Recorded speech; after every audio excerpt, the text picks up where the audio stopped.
جب میں نے ڈائلاگ کا بھی بات کی کہ جی اسٹیبلشمنٹ آرمی چیف سے ڈائلاگ کرو، وہ مجھے کوئی فکر نہیں ہے کہ میرے عمران خان کو کسی کی ضرورت ہے، یا میں کسی کے کوئی خوف زدہ ہوں، یا میں یہ سمجھتا ہوں کہ بڑا پریشر ہے تو میں اس لیے ڈائلاگ کروں۔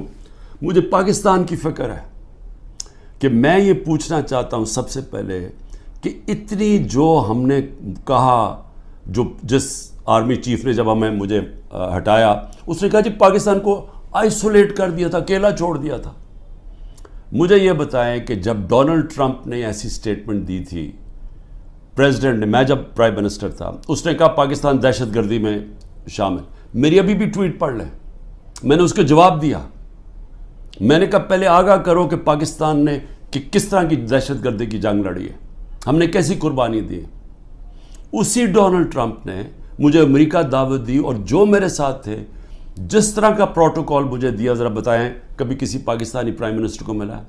اس نے عزت بھی دی، اس کے سامنے میں نے کشمیر کی بات کی، اس نے کہا کہ میں کوشش کروں گا کشمیر کا مسئلہ حل کرنے کے لیے، ان کی جرت نہیں ہے نام لینے کے لیے کشمیر کا۔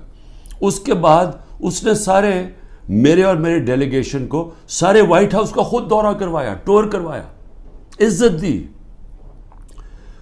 میں یہ کیوں کہہ رہا ہوں؟ کیونکہ میں مغربی ذہن کو سمجھتا ہوں۔ آپ اگر ان کے نیچے ان کے سمجھتے ہیں کہ ان کے جوتے پالش کرنے سے وہ آپ کی بڑی کوئی رسپیکٹ کریں گے، وہ آپ کو حقارت سے دیکھتے ہیں۔ وہ سمجھتے ہیں جو اپنے ملک کے مفادات کے لیے کھڑا ہوتا ہے وہ اس کی عزت کرتے ہیں۔ میں یہ کہہ کے تھک گیا ہوں کہ مغربی مائنڈ یہ چیزیں سمجھتا ہے۔ میں جب کہتا تھا کہ وار آن ٹیرر ہمیں امریکہ کی جنگ میں نہیں پڑنا چاہیے، تو ان سب کو پتا تھا جب میں امریکہ گیا ہوں کہ میں نے ان کی جنگ کی مخالفت کی تھی کہ ہمیں نہیں شرکت کرنی چاہیے، کیونکہ ان کو پتا تھا میں پاکستان کا سوچ رہا ہوں۔